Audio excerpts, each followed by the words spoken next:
Do you hear the phantom footsteps in the hallways of the Stanley Hotel? Or is that just the restless spirit of an aristocrat who refuses to leave? Some legends are buried, but others, like the Earl of Dunraven, are still stalking the corridors. You walk the grand halls of Estes Park, feeling the temperature plummet as unseen eyes watch your every move. Tonight, we peel back the veil of history to reveal why the Earl of Dunraven never truly checked out of his own twisted legacy. The wind howls through the jagged peaks of Estes Park like a mourner who lost their way. High above the valley floor, the Stanley Hotel stands as a silent sentinel of stone and sorrow. For over a century, these walls have absorbed the secrets of those who passed through its heavy mahogany doors. The air inside is thick, heavy with the weight of unseen gazes and the static of a forgotten past. Shadows here do not merely fall, they stretch, they reach, and they wait for the unwary. When the light fades, the architecture itself seems to shift, turning hallways into endless labyrinths of dread. You can feel the temperature plummet, a biting frost that has nothing to do with the Colorado winter outside. The building breathes. It hums with the residual frequency of lives interrupted and spirits refusing to vacate their final residence. Every creak of the floorboards serves as a punctuation mark in a story that refuses to reach its conclusion. We are not just exploring a hotel tonight, we are trespassing in a theatre of the afterlife. The history here is etched into the very mortar, stained by the lingering presence of those who never truly checked out. Many visitors speak of a sudden, suffocating pressure, as if the space itself is attempting to squeeze the breath from their lungs. You might brush off a shiver as a draft, but in these corridors, the draft has intent. It is an echo in the darkness, calling out to anyone brave enough to listen to the silence. Keep your eyes fixed forward, but never trust what you see in your periphery. The darkness here is hungry, and it has been waiting for us. Madness is a slow-growing vine, and here it found the perfect soil. Long before the tourists arrived with their cameras and skepticism, a different kind of energy permeated these rooms. Whispers of hysteria and mental collapse were the original ghosts of the mountain. Some say the altitude plays tricks on the mind, but the Stanley has always held a more sinister reputation. Stories of guests who checked in perfectly sane and left as hollowed-out shells are part of the local lore. The walls seem to vibrate with the residual echoes of fragmented thoughts and frantic, unheard prayers. It is as if the hotel acts as a vessel, collecting the psychological debris of every guest who succumbed to the pressures of isolation. In the dead of night, you might hear the distinct sound of footsteps pacing overhead, in a room that has been vacant for weeks. The floorboards moan under a weight that possesses no physical form. It is the sound of agitation, of a mind unable to find peace, even in the silence of the grave. These aren't just bumps in the night, they are the reverberations of lives unraveled. The deeper you delve into the records, the more you find a pattern of instability that defies simple medical explanation. Was it the mountain air or something far older, something that fed on the fragility of human composure? Every shadow cast by a flickering lamp seems to hold a distorted visage of a man or woman losing their grip on reality. Do not be deceived by the luxury of the decor. It is merely a facade meant to distract you from the fracturing psyche of the building itself. Then there is the shadow of the aristocracy, Lord Dunraven, a name spoken with equal parts reverence and vitriol in the history of Estes Park. He was not a man who cared for the preservation of the wild, but rather a man who sought to own the horizon itself. He saw this rugged landscape as his personal playground, a private hunting ground for a gentleman of his standing. But his claim went beyond the simple ownership of land. He brought with him an arrogance that felt like an affront to the mountains themselves. His presence was an intrusion, a foreign element that clashed violently with the raw, untamed spirit of the Rockies. Even after his death, the weight of his legacy persists, like a lingering scent of cigar smoke in a closed room. He believed he could fence in the infinite, that he could subjugate the earth to his singular will. History, however, has a way of correcting such hubris. The land does not recognize the titles of men, It only knows the passage of time.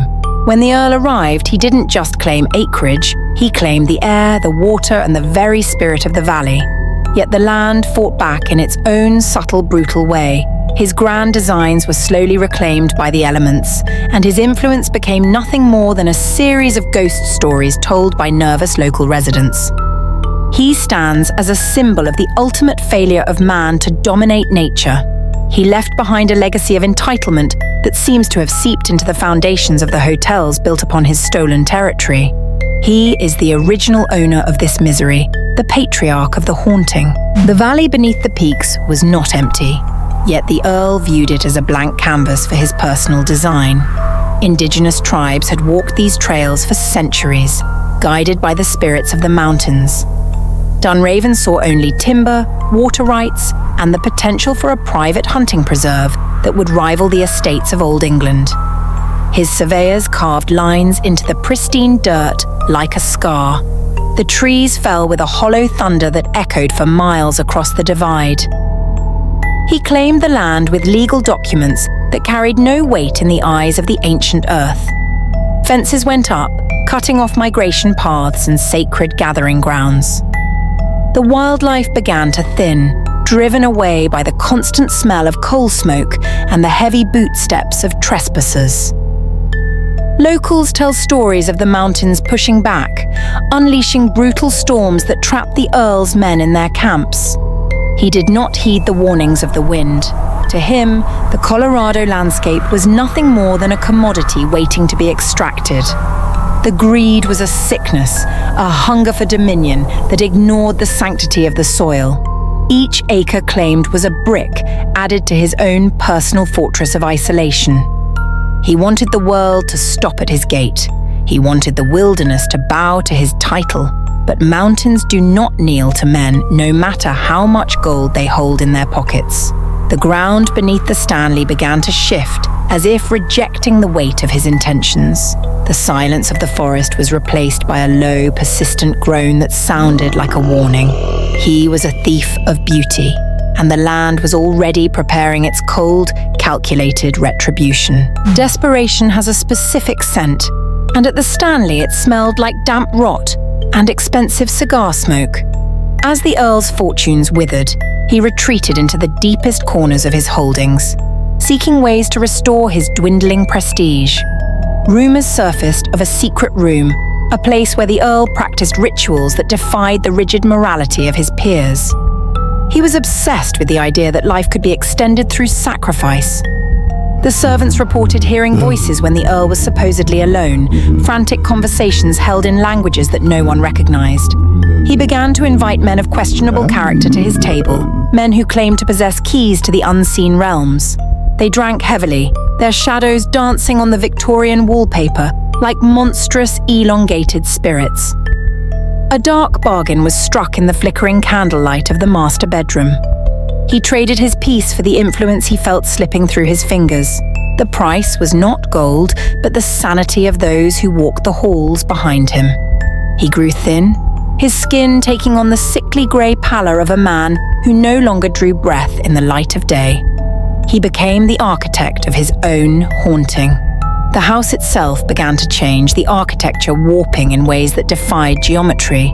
Hallways seemed to stretch into infinities, and doors appeared where none had existed an hour before. He had invited something into the foundation, something that required a constant intake of fear to sustain its presence. The contract was signed in blood and whispered oaths that resonated through the floorboards.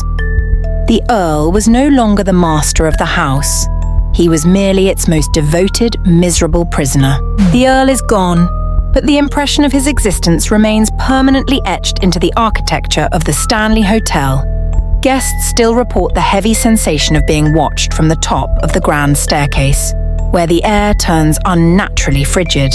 Many have seen a figure distinct in his outdated aristocrat's attire, pacing the corridors with an impatient, rhythmic stride. He does not interact with the living, for he is too consumed by the echo of his own internal failures. The staff knows the rooms to avoid, the ones where the wallpaper seems to ripple when no one is looking. A sudden chill can stop a conversation in its tracks, followed by the faint, lingering scent of stale tobacco and wet earth. He is an eternal tenant, bound to a place that no longer remembers his name, but feels his presence every single night. The paranormal activity in the halls is not random. It is the residue of a man who refused to leave his possession. When the wind screams through the mountain passes, it mimics the sound of a man struggling against the weight of his own sins. Lights flicker in sequence, a rhythmic code that speaks to the madness he cultivated in life. There is no rest for a soul that surrendered itself to the darkness of a bargain. He remains the silent sentry of the peaks, forever wandering the corridors of his vanity. His legacy is not one of grandeur, but of a cautionary tale written in cold spots and uneasy dreams. The hotel remains, the mountain stays, and the Earl continues his aimless, infinite patrol, forever trapped within the walls he built to hide from the truth of his own ruin. The history of Lord Dunraven is a tapestry woven with obsession and shadows, but the cold spots in room 407 remain a chilling reality. Do you believe these occurrences are residual imprints of a man who loved the land too much, or something far more malevolent lurking in the woodwork? Tell us your theories in the comments below. Don't forget to hit that subscribe button for more investigations, and as always, stay brave with Nova After Dark.